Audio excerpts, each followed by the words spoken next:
Hi everyone, welcome back to my YouTube channel. I hope ಎಲ್ಲರೂ ಚೆನ್ನಾಗಿದ್ದೀರಾ ಅಂತ ಅಂದ್ಕೊತೀನಿ. ಇವತ್ತಿನ ಬ್ಲಾಗ್ನ ಸ್ಟಾರ್ಟ್ ಮಾಡೋಣ. ಇವತ್ತಿನ ಬ್ಲಾಗ್ ಏನಾಗಿರುತ್ತಪ್ಪ ಅಂದರೆ, ನಾನು ಓಲ್ಡ್ ಕಂಪ್ನಿನ ರಿಸೈನ್ ಮಾಡಿದ್ದೆ. ತುಂಬ ಜನಕ್ಕೆ ಗೊತ್ತಿದೆ. ರಿಸೈನ್ ಮಾಡಿದ್ಮೇಲೆ ಲಾಸ್ಟ್ ಡೇಟ್ ನಾನು ಲ್ಯಾಪ್ಟಾಪ್ ರಿಟರ್ನ್ ಮಾಡೋದಕ್ಕೆ ಅಂತ ಆಫೀಸ್ಗೆ ಹೋಗಿದ್ದೆ. ನಂದು ಆಫೀಸ್ ಇದ್ದಿದ್ದು ಮಾನ್ಯತಾ ಟೆಕ್ ಪಾರ್ಕಲ್ಲಿ. IBM ಆಫೀಸ್ ತುಂಬ ಜನಕ್ಕೆ ಗೊತ್ತಿರುತ್ತೆ. ಮಾನ್ಯತಾ ಟೆಕ್ ಪಾರ್ಕಲ್ಲಿ ತುಂಬ ಬಿಲ್ಡಿಂಗ್ಸ್ ಇತ್ತು ಅವ್ರದ್ದೆಲ್ಲ. ಇವಾಗ ಲಾಕ್ಡೌನ್ ಆದಮೇಲೆ ತುಂಬಾ ಬಿಲ್ಡಿಂಗ್ಸ್ ಎಲ್ಲ ಕಡಿಮೆ ಮಾಡಿ ವರ್ಕ್ ಫ್ರಮ್ ಹೋಮ್ ಕೊಟ್ಟಿರೋದ್ರಿಂದ ತುಂಬ ಕಡಿಮೆ ಆಗಿದೆ ಆಫೀಸ್ಗೆ ಹೋಗೋದೆಲ್ಲ. ಲಿಟ್ರಲಿ ನಾನು 2 ಇಯರ್ಸಿಂದ ಒಂದಿನೂ ಆಫೀಸ್ಗೆ ಹೋಗೇ ಇಲ್ಲ. ನಾನು ಲ್ಯಾಪ್ಟಾಪ್ ತೊಗೊಳಕ್ಕೆ ಬಿಟ್ಟರೆ, ಕೆಲವೊಂದಕ್ಕೆ ಹೋಗಿರೋದು ಬಿಟ್ಟರೆ, ಆಫೀಸಲ್ಲಿ ಟೀಮ್ ಬಾಂಡಿಂಗು, ಆಫೀಸ್ಗೆ ವಿಸಿಟ್ ಮಾಡೋದು ಈ ಥರ ಯಾವುದೂ ಆಗಿಲ್ಲ 2 ಇಯರ್ಸಿಂದ. ನನಗೆ ಮಾನ್ಯತಾ ಟೆಕ್ ಪಾರ್ಕ್ ಅಂದರೆ ತುಂಬ ಇಷ್ಟ. ತುಂಬ ಚೆನ್ನಾಗಿದೆ. ಆರ್ಕಿಟೆಕ್ಚರ್ ಆಗಿರ್ಬೋದು, ಡಿಸೈನಿಂಗ್ ಆಗಿರ್ಬೋದು, ಮೇಂಟೆನೆನ್ಸ್ ಆಗಿರ್ಬೋದು. ಸೊ ಬಿಗ್ಗೆಸ್ಟ್ ಟೆಕ್ ಪಾರ್ಕ್ ಅಂತಲೇ ಹೇಳ್ಬೋದು. ಬಟ್ ವರ್ಕ್ ಮಾಡೋದಕ್ಕೆ ನನಗೆ ಆಫೀಸಲ್ಲಿ ಟೈಮ್ ಸ್ಪೆಂಡ್ ಮಾಡೋದಕ್ಕೆ ನನಗೆ ಆಗಲೇ ಇಲ್ಲ, ಲಾಕ್ಡೌನ್ ಇರೋದ್ರಿಂದ. ಸೊ ಲಾಕ್ಡೌನ್ ಮುಗೀತು, ಇನ್ನೇನು ಆಫೀಸಿಗೆ ಕರೆಯೋ ಟೈಮಲ್ಲಿ ನನ್ನ ಕಂಪ್ನಿನ ಸ್ವಿಚ್ ಮಾಡಿದೆ.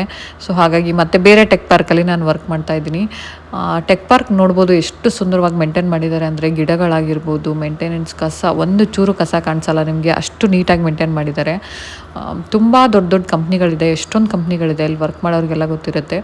ಈವನ್ ಶಟಲ್ ಫೆಸಿಲಿಟೀಸ್ ಇದೆ, ಬಸ್ ಸ್ಟಾಪ್ವರೆಗೂ ಬಿಡೋದಕ್ಕೆ, ಒಳಗಡೆ ಕರ್ಕೊಂಡು ಬರೋದಕ್ಕೆ ತುಂಬ ಅನುಕೂಲ ಮಾಡಿಕೊಟ್ಟಿದ್ದಾರೆ ಎಲ್ಲದಕ್ಕೂ. ಸೊ ಹಾಗೆಯೇ ಟೆಕ್ ಪಾರ್ಕ್ ಇನ್ನೊಂದು ಸರಿ ಲಾಸ್ಟ್ ಟೈಮ್ ನೋಡ್ಕೊಂಬರೋಣ ಅಂತ ಒಳಗಡೆ ಹೋದರೆ, ಶಿವರಾಜ್ ಕುಮಾರ್ ಅವ್ರ ಮನೆ ಇದೆ ಅಲ್ಲಿ. ಸೊ 1-2 ಸರಿ ವಿಸಿಟ್ ಮಾಡಿದ್ದೀನಿ, ಅಲ್ಲೂ ಕೂಡ ಹೋಗಿದ್ದೀನಿ. ವಿಸಿಟ್ ಅಂದರೆ ಮನೆ ಒಳಗಲ್ಲ, ಸೊ ಆಚೆಗಡೆಯಿಂದ ನೋಡ್ಕೊಂಡು ಬರೋದು. ಸೊ ಇವತ್ತು ಲ್ಯಾಪ್ಟಾಪ್ ರಿಟರ್ನ್ ಕೊಡೋದಕ್ಕೆ ಅಂತ ಹೋದಾಗ, ಇವತ್ತೊಂದು ದಿನ ಹೋಗಿ ಬರೋಣ ಆ ಏರಿಯಾಗೆ. ಆ ಏರಿಯಾ ನಂಗೆ ತುಂಬ ಇಷ್ಟ, ತುಂಬ ಚೆನ್ನಾಗಿದೆ. ಒಂದು ಸಾರಿ ವಿಸಿಟ್ ಮಾಡಿ ಬರೋಣ ಅಂತ ಹೇಳಿ ಶಿವರಾಜ್ ಕುಮಾರ್ ಅವ್ರ ಮನೆ ಹತ್ರ ರೋಡ್ ಏನಿದೆ ಅಲ್ಲಿ ಹೋಗ್ತಾ ಇದ್ವಿ. ನೋಡ್ಬೋದು ಎಷ್ಟು ಸುಂದರವಾಗಿದೆ ಅಂತ, ಎಷ್ಟು ಪೀಸ್ಫುಲ್ಲಾಗಿ ಕೂಡ ಇದೆ ಅಲ್ಲೆಲ್ಲ. ಗಿಡಗಳು ತುಂಬಾ ಚೆನ್ನಾಗಿ ಬೆಳೆಸಿದ್ದಾರೆ. ರೋಡ್ ತುಂಬ ಚೆನ್ನಾಗಿದೆ, ಮೇಂಟೈನ್ ಮಾಡಿದ್ದಾರೆ ಎಲ್ಲ. ಅಲ್ಲಿ ಶಿವರಾಜ್ ಕುಮಾರ್ ಅವ್ರ ಮನೆ ಹತ್ರ ಹೋದರೆ ಯಾರೂ ಜನ ಕಾಣಿಸಲ್ಲ ನಿಮಗೆ. ಪಕ್ಕಕ್ಕೆ ಒಂದು ಪಾರ್ಕ್ ಇದೆ, ಅವ್ರು ವಾಕ್ ಮಾಡೋದು. ಇದು ಬಂದುಬಿಟ್ಟು ಶಿವರಾಜ್ ಕುಮಾರ್ ಅವ್ರ ಮನೆ ನಾನು ತೋರಿಸ್ತಾ ಇರೋದು ಇವಾಗ. ಅದು ಕಂಪೌಂಡ್ ಸುತ್ತಗಳು ಗಿಡಗಳು ಹಾಕಿದ್ದಾರೆ, ಏನೂ ಕಾಣಿಸಲ್ಲ ನಿಮಗೆ, ಮನೆಯೇ ಕಾಣಿಸಲ್ಲ, ಅಷ್ಟು ಹೈಟ್ ಗಿಡಗಳನ್ನ ಬೆಳೆಸಿದ್ದಾರೆ. ಅದರ ಆಪೋಸಿಟೇ ಒಂದು ಅಪಾರ್ಟ್ಮೆಂಟ್ ಕೂಡ ಆಗ್ತಾ ಇದೆ ಇವಾಗ, ಅವ್ರ ಮನೆ ಆಪೋಸಿಟೇ ಇದಿರೋದು. ಲೆಫ್ಟಲ್ಲಿ ಪಾರ್ಕ್ ಇದೆ, ಅವ್ರು ಇಲ್ಲಿ ವಾಕ್ ಮಾಡ್ತಾರೆ ಅಂತ ಹೇಳ್ತಾರೆ. ಈ ಪಾರ್ಕಲ್ಲಿ ತುಂಬ ಹತ್ತಿರ ಇರೋದ್ರಿಂದ ಯಾವಾಗಾದರೂ ಒಂದು ಸರಿ ಬರ್ಬೋದು, ಅವ್ರಿಗೆ ಯಾವಾಗ ಫ್ರೀ ಟೈಮ್ ಇರುತ್ತೆ ಅವಾಗ. ಸೊ ಇದು ಅವ್ರ ಮನೆ, ಆ್ಯಕ್ಚುಯಲ್ ಮನೆ. ನಾನು ಫ್ರಂಟಿಂದ ಕೂಡ ಮನೆನ ತೋರಿಸ್ತೀನಿ. ತುಂಬ ಜನಕ್ಕೆ ಗೊತ್ತಿದೆ ಅವರು ಮನೆ ಇಲ್ಲೇ ಇರೋದು, ಮಾನ್ಯತಾ ಟೆಕ್ ಪಾರ್ಕ್ ಹಿಂದೆಗಡೆನೇ ಇರೋದು ಅಂತ. ಅಲ್ಲಿ ಹೋದ್ವಿ. ಅಲ್ಲಿ ಹೋದಾಗ ಯಾರೂ ಇರಲಿಲ್ಲ, ಜನ ಯಾರೂ ಏನೂ ಇರಲಿಲ್ಲ. 1-2 ಸೆಕ್ಯೂರಿಟಿ ಗಾರ್ಡ್ಗಳಿದ್ರು. ಸೊ ಅವ್ರಿಗೆ ಹೇಳಿದ್ವಿ, ಈ ಥರ ಫೋಟೋ ತಕ್ಕೊತೀವಿ, ವೀಡಿಯೋ ಮಾಡ್ಕೊತೀವಿ ಅಂತ. ಓಕೆ ಮಾಡ್ಕೊಳ್ಳಿ ಅಂದರು. ಇದೇ ಅವ್ರ ಮನೆ, ಶ್ರೀ ಮುತ್ತು ಅಂತ ಅವ್ರ ಮನೆಯದು ಇರೋದು ನೇಮಿಂಗು. ಈ ಥರ ಕಾಣಿಸುತ್ತೆ ಫ್ರಂಟಿಂದ. ಅವ್ರದ್ದು ತುಂಬ ಒಳಗಡೆ ಮನೆ ಇರೋದು. ಫ್ರಂಟಲ್ಲಿ ತುಂಬ ಜಾಗ ಇದೆ, ಅದು ಒಳಗಡೆ ಹೋದರೆ ಮನೆ ಇರೋದು. ಸೊ ಆವತ್ತು ಶಿವರಾಜ್ ಕುಮಾರ್ ಅವರು ಇರಲಿಲ್ಲ, ಶೂಟಿಂಗ್ ಹೋಗಿದ್ರು ಅನಿಸುತ್ತೆ. ಸೊ ನಾವು ಹೊರಗಡೆಯಿಂದನೇ ಸ್ವಲ್ಪ ಹೊತ್ತು ಫೋಟೋ ತೆಕ್ಕೊಂಡು ವೀಡಿಯೋ ಮಾಡ್ಕೊಂಡು ಬಂದ್ವಿ. ತುಂಬ ಚೆನ್ನಾಗಿದೆ. ಆ ಏರಿಯಾ ನೋಡೋದಕ್ಕೆ ಅಂತಲೇ ಹೋಗಿದ್ದು ನಾನು, ಶಿವರಾಜ್ ಕುಮಾರ್ ಮನೆ ನೋಡೋದಕ್ಕೆ ಅಂತಲ್ಲ. ಸೊ ವೀಡಿಯೋನೂ ಆಗುತ್ತೆ, ವ್ಲಾಗ್ ನೋಡ್ತಾರಲ್ಲ ಅವ್ರಿಗೆಲ್ಲ ಗೊತ್ತಾಗುತ್ತೆ ಅಂತ ಶಿವರಾಜ್ ಕುಮಾರ್ ಅವ್ರ ಮನೆ ಕೂಡ ತೋರಿಸ್ತೆ ನಾನು. ಫ್ರಂಟಲ್ಲಿ ನೋಡ್ಬೋದು, ತುಂಬ ಜಾಗ ಇದೆ, ಓಪನ್ ಸ್ಪೇಸ್ ಇದೆ ಅವ್ರಿಗೆಲ್ಲ. ಇನ್ನೂ ಮನೆಗಳೆಲ್ಲ ಜಾಸ್ತಿ ಇಲ್ಲ, ಒಂದು ಅಪಾರ್ಟ್ಮೆಂಟ್ ಕನ್ಸ್ಟ್ರಕ್ಷನ್ ಆಗ್ತಾಯಿದೆ, ಬಿಟ್ಟರೆ ಈ ಕಡೆ 1-2 ಮನೆಗಳಿದೆ. ಫೈನಲಿ ಎಲ್ಲ ನೋಡಿಕೊಂಡು IBM ಲ್ಯಾಪ್ಟಾಪ್ ರಿಟರ್ನ್ ಕೊಡಬೇಕಾಗಿತ್ತು. ನಾನು ಆಫೀಸಿಗೆ ಹೋಗೋಣ ಅಂತ ಆಫೀಸಿಗೆ ಬಂದೆ. ಪಾರ್ಕಿಂಗ್ ಏರಿಯಾದಲ್ಲೇ ಪಾರ್ಕ್ ಮಾಡಬೇಕು, ಎಲ್ಲಂದ್ರಲ್ಲಿ ಪಾರ್ಕ್ ಮಾಡೋಕ್ಕಾಗಲ್ಲ ನಾವು. ಪಾರ್ಕಿಂಗ್ ಏರಿಯಾದಲ್ಲೇ ಭರತ್ ಅವ್ರಿಗೆ ನನ್ನ ಐ ಡಿ ಕಾರ್ಡಿಂದ ಹೋಗಿರೋದ್ರಿಂದ ಅವರು ಪಾರ್ಕಿಂಗ್ ಏರಿಯಾದಲ್ಲೇ ಉಳ್ಕೋಬೇಕಾಯಿತು. ಸೊ ನಾನು ಮೇಲೆಗಡೆ ಹೋಗಿ ಲ್ಯಾಪ್ಟಾಪ್ ಕೊಟ್ಟು ಬರೋಣ ಅಂತ ಮೇಲೆ ಹೋಗ್ತಾಯಿದ್ದೆ. ಅವತ್ತು ಲಿಫ್ಟೆಲ್ಲ ಫ್ರೀಯಾಗೇ ಇತ್ತು. ತುಂಬ ಜನ ಆಫೀಸಿಗೆ ಬರ್ತಾ ಇಲ್ಲ ಈಗಲೂ ಕೂಡ. ವೀಕ್ಲಿ 2 ಡೇಸ್ ಮಾತ್ರ ಆಫೀಸಿಗೆ ಹೋಗೋದು ಜನ. ಹಾಗೆ ನಾನು ಹೋಗಿದ್ದು ಮಧ್ಯಾಹ್ನ ಟೈಮಲ್ಲಿ ಆಗಿರೋದ್ರಿಂದ 12 ಗಂಟೆ ಮೇಲೆ ನಾನು ಹೋಗಿರೋದು.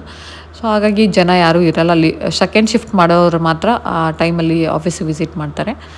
ಸೊ ಹೀಗೆ ಲಿಫ್ಟಲ್ಲಿ ನಾನು ಆಫೀಸ್ಗೆ ಹೋಗೋದು. ಆಫೀಸ್ ನಂದು ಇಷ್ಟೇ ಅನಿಸುತ್ತೆ, ಒಂದು 3 ಟೈಮ್ಸ್ ಹಾರ್ಡ್ಲಿ ನಾನು ಆಫೀಸ್ಗೆ ಹೋಗಿರೋದು IBM ಆಫೀಸಲ್ಲಿ. This is my I D card. So last time ನೀನು ಐ ಡಿ ಕಾರ್ಡನ್ನ ಥ್ರ್ಯಾಶ್ ಮಾಡ್ತಾರೆ, ಮುರಿದು ಹಾಕ್ತಾರೆ. ಇಷ್ಟೇ ನಮ್ಮದು ಐ ಡಿ ಕಾರ್ಡು. ಆಫೀಸಲ್ಲಿ ಇರೋ ತನಕ ಐ ಡಿ ಕಾರ್ಡು, ಅದಾದಮೇಲೆ ಮುರಿದು ಹಾಕೋದಷ್ಟೇ. ಆ ಐ ಡಿನ ಎಲ್ಲಿ ಯೂಸ್ ಮಾಡಬಾರ್ದು ಅಂತ ಆ ಥರ ಮಾಡ್ತಾರೆ. ಸೊ ಇನ್ನು ಐ ಡಿ ಸ್ವೈಪ್ ಮಾಡಿಕೊಂಡು ನಾನು ಒಳಗಡೆ ಎಂಟ್ರ್ ಆಗ್ತೀನಿ ಲ್ಯಾಪ್ಟಾಪ್ ರಿಟರ್ನ್ ಮಾಡೋದಕ್ಕೆ ಅಂತ. ಇದು ಬಂದುಬಿಟ್ಟು ಐ ಡೋಂಟ್ ರಿಮೆಂಬರ್ ಯಾವ ಫ್ಲೋರ್ ಅಂತ. ಅಲ್ಲಿ ಹೋದ್ಮೇಲೆ ಅಲ್ಲೆಲ್ಲ ಫೂಸ್ಬಾಲ್ ಪ್ಲೇ ಮಾಡೋದಕ್ಕೆ ಅದಕ್ಕೆ ಅಂತಲೇ ಅರೇಂಜ್ ಮಾಡಿದ್ರು ಒಂದು ಪ್ಲೇಸ್ನ. ಇದು ಫೆಸಿಲಿಟಿ ಎಲ್ಲ ಕಡೆ ಇಲ್ಲ. ಆ್ಯಕ್ಚುಲಿ ಇಲ್ಲಿ ಮಾಡಿದ್ದಾರೆ, ಇವಾಗ ನ್ಯೂ ಆಗಿ ಇನೋವೇಟಿವ್ ಆಗಿ ಮಾಡಿದ್ದಾರೆ. ಅಲ್ಲೇ ಏರಿಯಾದಲ್ಲೇ ಆ ಬೇ ಹತ್ರನೇ ಫೂಸ್ಬಾಲ್ ಪ್ಲೇ ಮಾಡೋದಕ್ಕೆ ಅಂತ ಫೂಸ್ಬಾಲ್ ಗೇಮಿಂಗ್ ಎಲ್ಲ ಇಟ್ಟಿದ್ರು. ನಾನು ಲ್ಯಾಪ್ಟಾಪ್ ರಿಟರ್ನ್ ಮಾಡೋದಕ್ಕೆ ಅಂತ ಐ ಟಿ ಟೀಮ್ಗೆ ಹೋದೆ. ಐ ಟಿ ಟೀಮವರು ಕೆಲವೊಂದು ಮೇಲು ಅದೆಲ್ಲ ಇತ್ತು, ಅದನ್ನೆಲ್ಲ ಚೆಕ್ ಮಾಡಿಕೊಂಡು ಐ ಡಿ ರಿಟರ್ನ್ ಮಾಡೋದು ಬೇಡ, ಟ್ರ್ಯಾಶ್ ಮಾಡಬೇಕು ಅಂತ ಹೇಳಿದ್ರು. ರಿಟರ್ನ್ ಹೋಗೋಕ್ಕೆ ಟೈಮ್ ಆಯಿತು, ಲಂಚ್ ಟೈಮ್ ಆಗಿತ್ತು. ನಮಗೆ ತುಂಬ ಹಶ್ವಾಗಿತ್ತು, 4 ಗಂಟೆ ಆಗಿತ್ತು ಆಲ್ಮೋಸ್ಟು. ಹೋಟೆಲಲ್ಲಿ ಕೂಡ ಏನು ಸಿಗುತ್ತೋ ಏನಿಲ್ವೋ ಗೊತ್ತಿಲ್ಲ, ಬಟ್ ಹೋಗೋಣ, ಲಂಚ್ ಮಾಡ್ಕೊಂಡೇ ಹೋಗೋಣ, ಮನೆಗೆ ಹೋದ್ಮೇಲೆ ಆಗಲ್ಲ ಅಂತ ಅಂದು ಲಂಚ್ ಮಾಡ್ಕೊಂಡು ಹೋಗೋದಕ್ಕೆ ಅಂತ ನೋಡ್ತಾ ಇದ್ವಿ. ಸೊ ಮಾನ್ಯತಾ ಟೆಕ್ ಪಾರ್ಕ್ ಲಾಸ್ಟ್ ಎಕ್ಸಿಟ್ ಇದು. ಐ ಡೋಂಟ್ ನೋ ಮತ್ತೆ ಯಾವಾಗ ಬರ್ತೀನಿ ಅಂತ. ಮಾನ್ಯತಾ ಟೆಕ್ ಪಾರ್ಕ್ ಬೇಕಾದಾಗ ವಿಸಿಟ್ ಮಾಡ್ಬೋದು, ಬಟ್ ಅನ್ನೆಸಸರಿ ಹೋಗೋಕ್ಕಾಗಲ್ಲ. ನಮ್ಮ ಲೈಫಲ್ಲೇ ನಾವು ಬ್ಯುಸಿಯಾಗಿರ್ತೀವಿ. ಸೊ ಥರ ಆಫೀಸ್ಗೆ ಹೋಗಬೇಕಾದ್ರೆ ಹೋಗೋದು ಅದೇ ಫೀಲಿಂಗ್ ಬೇರೆ, ಸುಮ್ಮನೆ ಹೋಗೋದೇ ಬೇರೆ. ಫೈನಲ್ ನಂದು ಲ್ಯಾಪ್ಟಾಪ್ ರಿಟರ್ನ್ ಮಾಡೋದು ಮುಗಿದ್ದು. ನೆಕ್ಸ್ಟು ಬಂದುಬಿಟ್ಟು ಶ್ರೇಯಾಂಶನ ಕರ್ಕೊಂಡು ಪಾರ್ಕ್ ಹೋಗಿದ್ವಿ ಒಂದಿನ. ಸೊ ಅದನ್ನು ಕೂಡ ಈ ವಿಡಿಯೋಲಿ ಇನ್ಕ್ಲೂಡ್ ಮಾಡ್ತಾ ಇದ್ದೀನಿ. ಶ್ರೇಯಾಂಶ್ ತುಂಬ ಎಂಜಾಯ್ ಮಾಡ್ದ ಅವತ್ತು ಪಾರ್ಕಲ್ಲಿ. ಎಲ್ಲ ಥರದ ಆಟಗಳೇನಿದೆ ಅದನ್ನೆಲ್ಲ ಆಡಿಕೊಂಡು ಫುಲ್ ಎಂಜಾಯ್ ಮಾಡ್ತಾಯಿದ್ದ. ಅವ್ರ ಅಜ್ಜಿ, ನಾನು, ಭರತ್ ಅವರು, ಅವ್ರ ತಮ್ಮ ಎಲ್ಲರೂ ಬಂದಿದ್ದರು. ಅವತ್ತು ಎಲ್ಲರೂ ಪಾರ್ಕಿಗೆ ಹೋಗಿದ್ವಿ. ನಮ್ಮ ಏರಿಯಾದಲ್ಲಿ ತುಂಬಾ ಪಾರ್ಕ್ ಇದೆ, 2-3 ಪಾರ್ಕ್ ಇದೆ. ಅದರಲ್ಲಿ ಈ ಪಾರ್ಕಲ್ಲಿ ತುಂಬ ಫೆಸಿಲಿಟೀಸ್ ಇದೆ ಮಕ್ಕಳಿಗೆ ಆಟ ಆಡೋದಕ್ಕೆ ಅಂತ.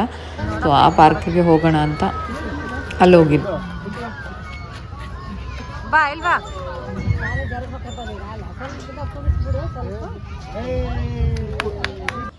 ಸೊ ಅವನು ಅವ್ರ ಅಜ್ಜಿ ಜೊತೆ ಆಟ ಆಡ್ತಾ ಇರೋದಿಲ್ಲಿ, ಜೋಕಾಲಿ ಆಡ್ದ, ಜಾರ ಬಂಡಿ ಆಡ್ದ, ಹೀಗೆ ಎಲ್ಲನೂ ಒಂದೊಂದು ಸರಿ ಆಟ ಆಡ್ಕೊಂಡು ಬಂದ್ವಿ. ಹಾಗೆ ಟೈಮ್ ಪಾಸ್ ಮಾಡ್ತಾಯಿದ್ವಿ.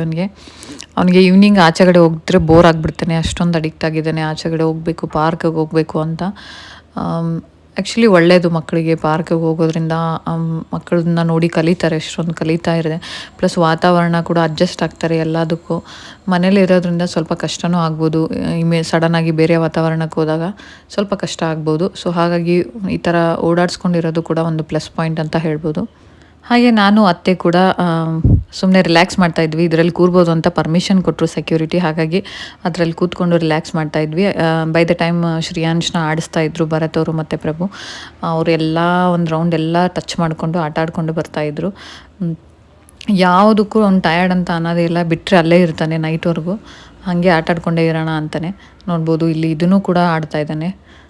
ಬಿಟ್ಟುಬಿಡಿ, ಆಡ್ತೀನಿ ನಾನು, ಎಲ್ಲಾದರೂ ಬಿಟ್ಬಿಡಿ ಅಂತಾನೆ ಅವನು. ಆ ರೇಂಜಿಗೆ ಆಡೋಕ್ಕೆ ರೆಡಿ. ಸೊ ಹೀಗೆ ಎವ್ರಿ ಈವ್ನಿಂಗ್ ನಾವು ಪಾರ್ಕ್ ಹೋಗ್ತಾ ಇರ್ತೀವಿ. ಹಾಗೆ ಒಂದು ಈವ್ನಿಂಗ್ ನಾವು ಡಿಫ್ರೆಂಟ್ ಪಾರ್ಕಿಗೆ ಹೋಗಿರೋದ್ರಿಂದ ನಾನು ವ್ಲಾಗ್ ಮಾಡೋಕ್ಕಾಯಿತು. ತುಂಬ ಜನ ಕೇಳ್ತಾರೆ ವ್ಲಾಗ್ ಬರ್ತಿಲ್ಲ ಅಂತ. ಬಿಕಾಸ್ ಸ್ವಲ್ಪ ದಿನ ಅಣ್ಣನ ಮನೇಲಿದ್ದೆ, ಹಾಗೆ ಹೊಸ ಕಂಪ್ನಿಗೆ ಜಾಯ್ನ್ ಆಗಿರೋದ್ರಿಂದ ಸ್ವಲ್ಪ ವರ್ಕಲ್ಲಿ ಬಿಸಿ ಆಗಿರೋದ್ರಿಂದ ವ್ಲಾಗ್ ಕಂಟಿನ್ಯೂ ಆಗಿ ಬರ್ತಿಲ್ಲ. ಬಟ್ ಅಂದರೆ ಮಂತ್ಲಿ ಒನ್ಸ್ ಆದರೂ ನಾನು ವ್ಲಾಗ್ ಹಾಕ್ತಾನೆ ಹೋಗ್ತೀನಿ. ಸೊ ವ್ಲಾಗ್ ಏನು ಡಿಸ್ಕನೆಕ್ಟ್ ಮಾಡೋದಿಲ್ಲ, ಆದಷ್ಟು ವ್ಲಾಗ್ ಹಾಕೋಕ್ಕೆ ಟ್ರೈ ಮಾಡ್ತೀನಿ ನನ್ನ ಕಡೆಯಿಂದ. ಐ ಹೋಪ್ ನಿಮಗೆಲ್ಲ ವ್ಲಾಗ್ಗಳು ಇಷ್ಟ ಆಗ್ತಿದೆ ಅಂತ ಅಂದ್ಕೊತೀನಿ. ಇಷ್ಟ ಆದಲ್ಲಿ ಲೈಕ್ ಮಾಡಿ, ಶೇರ್ ಮಾಡಿ, ಸಬ್ಸ್ಕ್ರೈಬ್ ಮಾಡೋದನ್ನು ಮಾತ್ರ ಮರಿಬೇಡಿ. See you all in the next coming vlogs ಅಂತ ಹೇಳ್ತಾ ಬಾಯ್.